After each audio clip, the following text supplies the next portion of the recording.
Thanks for joining us on Parla. This is Bloomberg Quint. I'm Harsha Subramaniam. The headlines at this hour. The Nifty and Sensex fall 1/3% each, dragged by banking stocks. Steady deal wins and a weaker rupee will help TCS post good numbers in the third quarter, say analysts. The GST Council meeting is on today. The agenda is possible relaxation on taxes levied on under-construction building and a national disaster cess. The US Federal Reserve will take a more cautious stance on future rate cuts, shows minutes of its last meeting. You're seeing some weakness across the board, particularly led by banking stocks. Yatin is here with a closer look at what's going on. Yatin. Absolutely, Harsha, and it's a quiet trading session.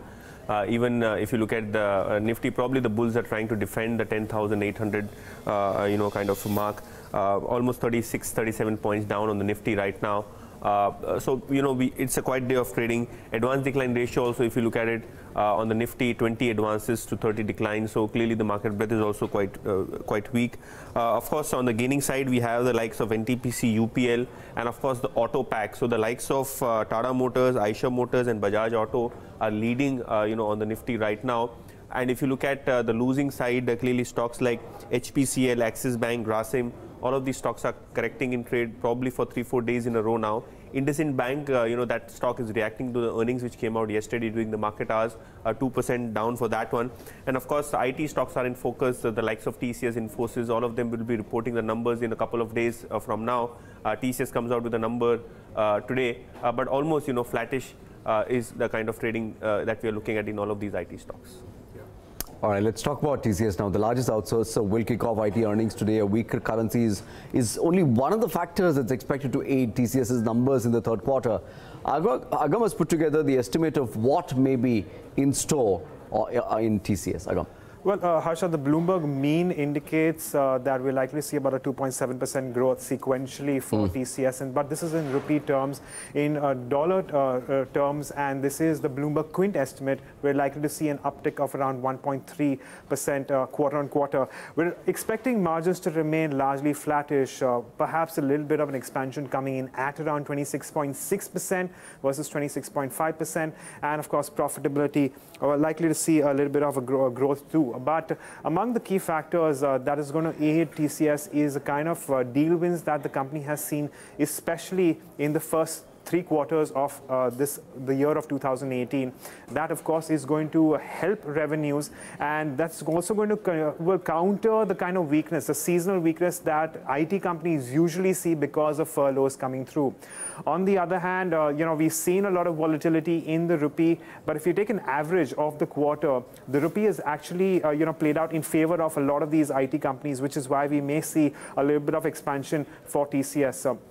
I'm keeping an eye on what they're doing with cloud and analytics, and of course the tie-up in Internet of Things, among many others, and perhaps more importantly the body language, which had improved significantly in quarter 2. So I'd be looking out for a continuation of that trend. What would be the broader expectations on the entire IT sector, both in terms of dollar revenue growth and in operating margins? Right. So I did an aggregate of the top 5 companies by market capitalization, which should include TCS, HCL Technologies, Infosys, Wipro, and Tech Mahindra.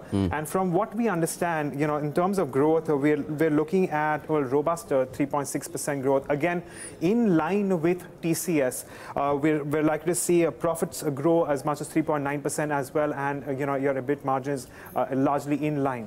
But the reason behind this growth is essentially the turnaround that we may expect in Wipro, because Wipro is the one which is leading the gains with respect to sequential growth of as much as 5.8% in the top line.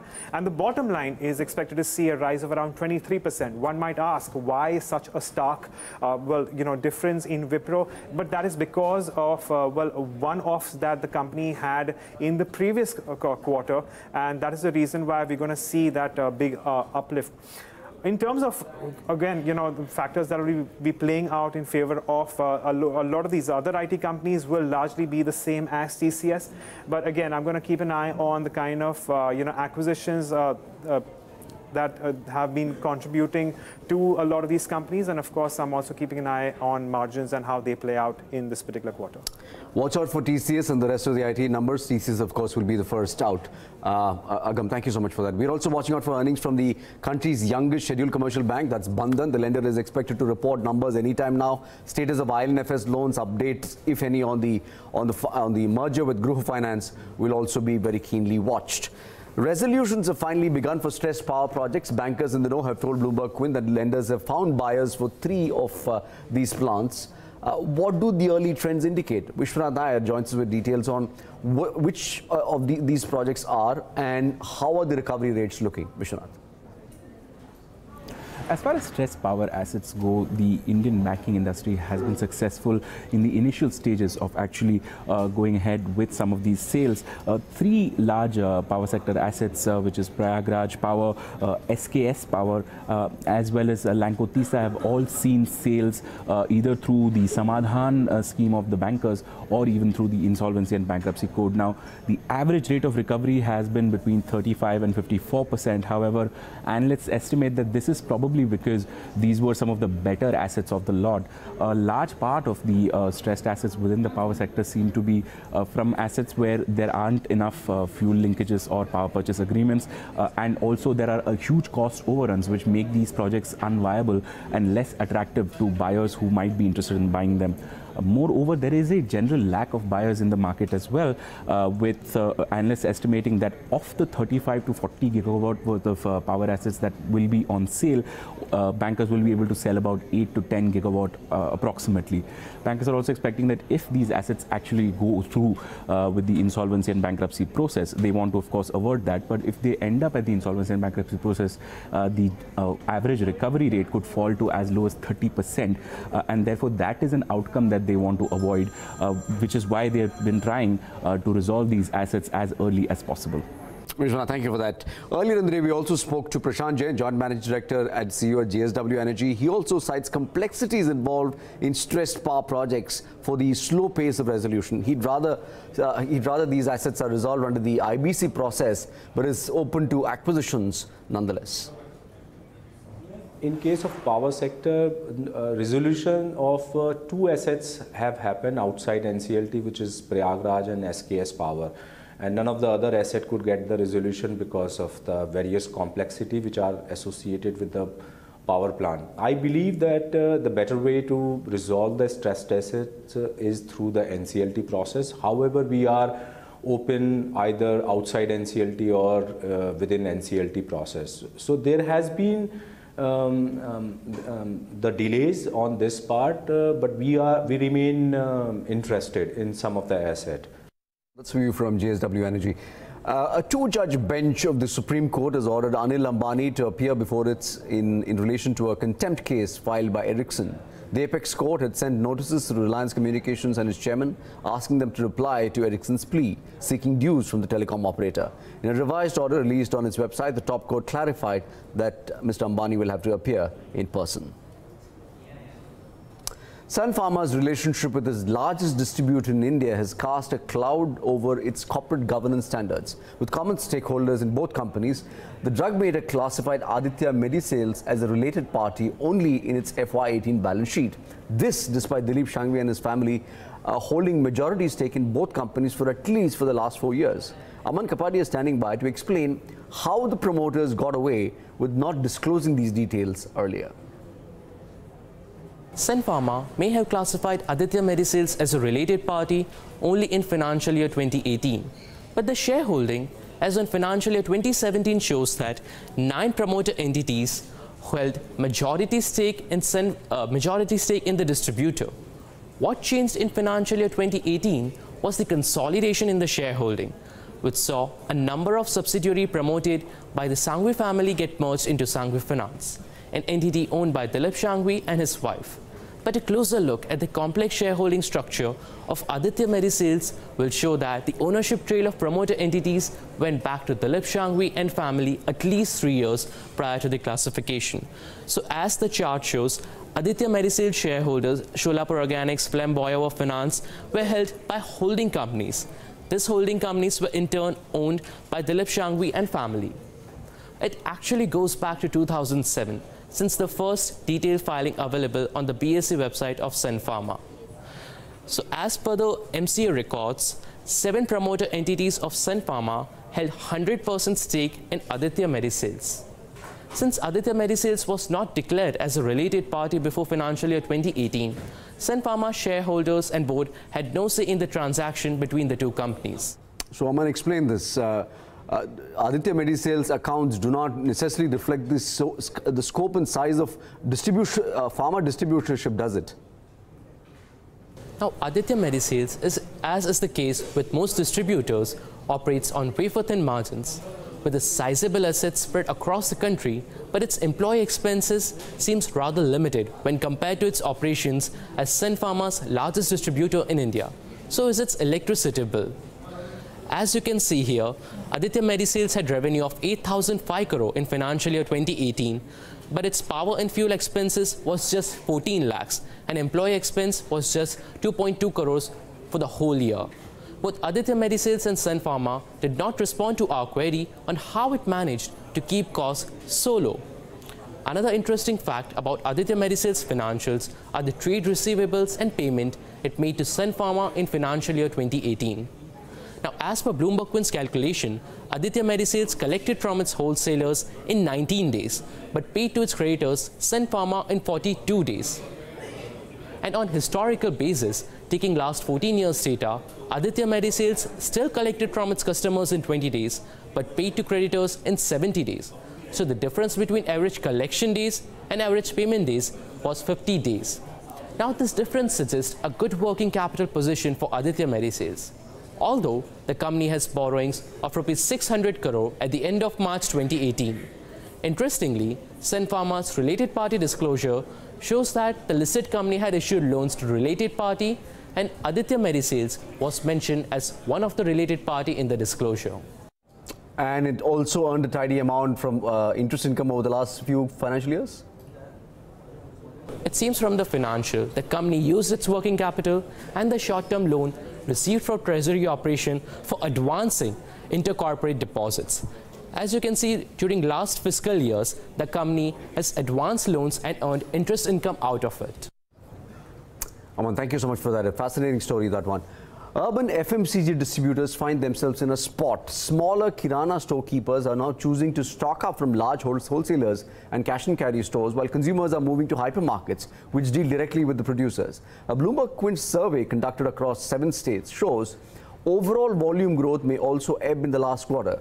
Charlene D'Souza is here with more on what this really implies and what the inference we can make. Okay, so consumer good makers have witnessed a slight fall in their volume growth on a year-on-year basis. One is because of the high base from last year, and also in urban areas we've witnessed that, that distributors have said that there's been a fall because they're opting, Kirana Walas or mom and pop stores are now opting to shop from cash and carry outlets like Walmart and Metro Cash and Carry, which have, mushroomed at mostly urban areas. However, this is not the case in rural. Rural has witnessed a strong double-digit growth. Now, in CSD, what we've witnessed is that there has been a jump of 40.8% in the quarter of October to December, and it has gone up to Rs 6,900 crore. That's the army canteen. Yes, that's the army canteen. Now, however, the situation for inventory build-up and for demand across various categories is different across various states. In Madhya Pradesh, what we've noticed is that there are higher sales of juice and carbonated drinks. Biscuits have largely remained flat. However, there's no inventory built-up. In West Bengal, there's been a shift to modern trade that has hurt distributors, and there's been an inventory built-up not at the distributor level but at the retail level, which is also impacting distributors buying from companies.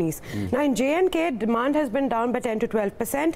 In Kerala, they're still impacted by the floods. Rural areas are still finding it difficult to pick up. In Punjab, the overall sentiment remains sluggish in urban areas. Cash and carry seems to be extremely popular in this area. However, rural sales have been up in double digits. In Gujarat, urban sales have declined, but rural sales have been up in the range of 5 to 10%.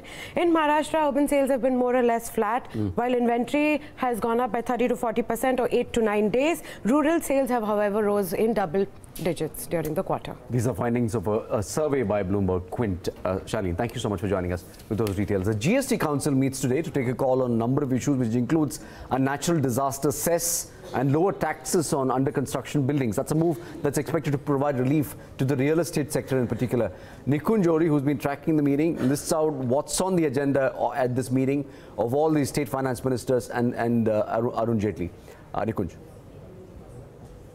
The GST Council in its meeting is going to take up several issues ranging from giving relief to small businesses, allowing the state of Kerala to introduce a disaster relief cess, and also lowering of GST rate on under construction properties.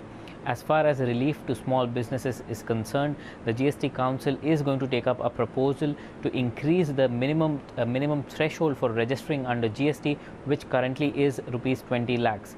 A ministerial panel was given the task to explore what the new income threshold, the new annual turnover limit would be for businesses that have to mandatorily register under GST. Now, the ministerial panel could not arrive at a number or at a minimum threshold that will be required to register under GST, and the task now it goes to the GST Council, and the GST Council itself will decide what the new threshold for registering under GST would be.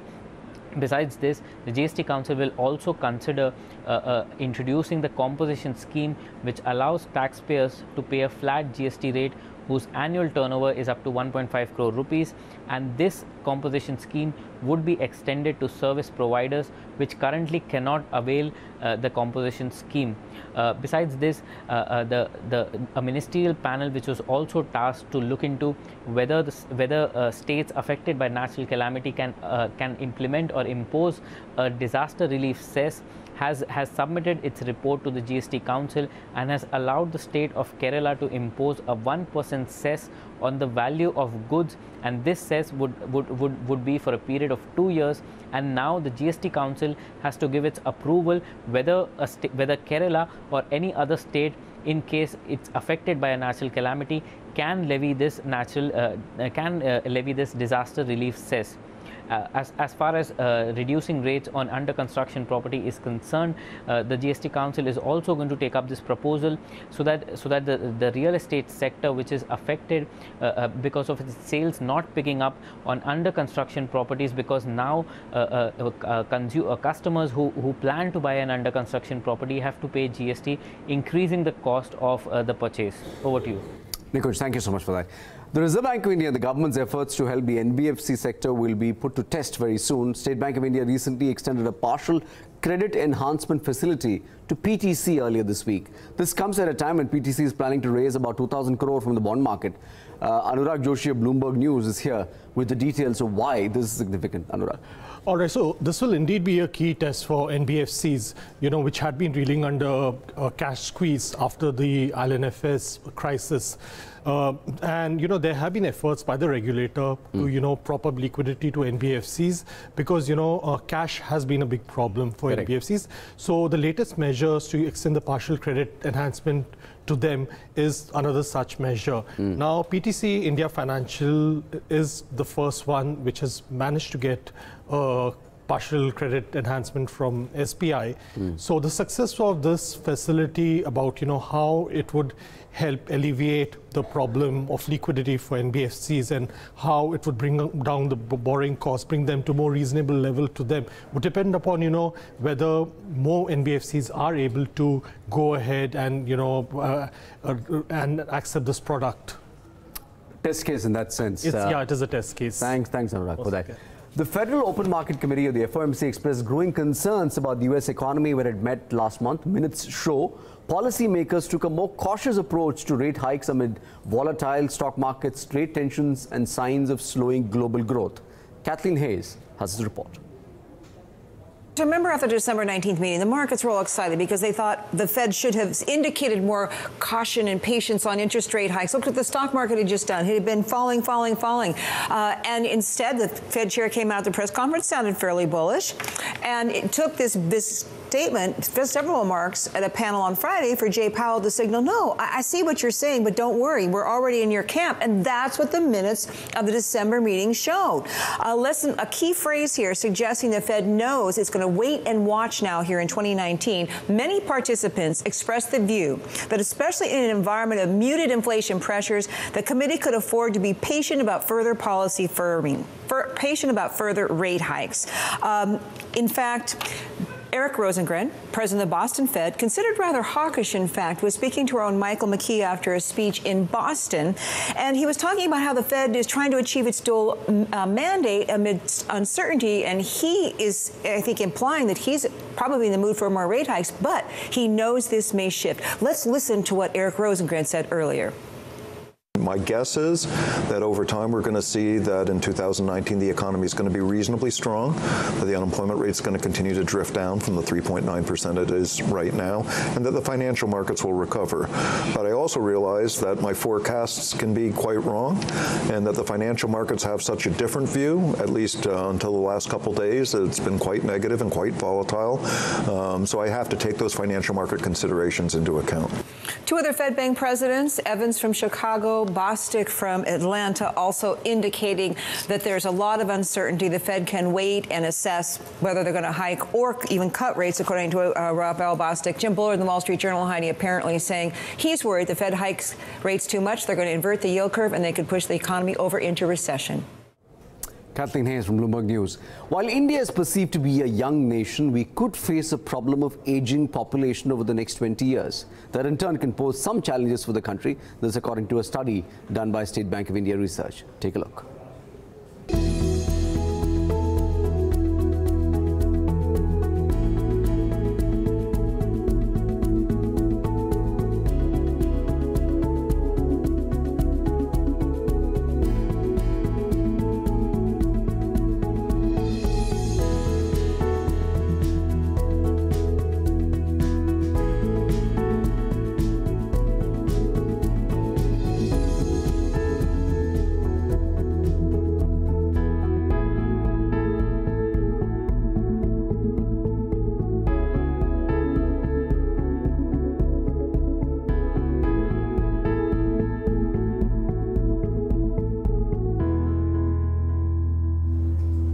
Out of time on the show. Thank you so much for joining us today, and lots more coming up on Bloomberg Comment.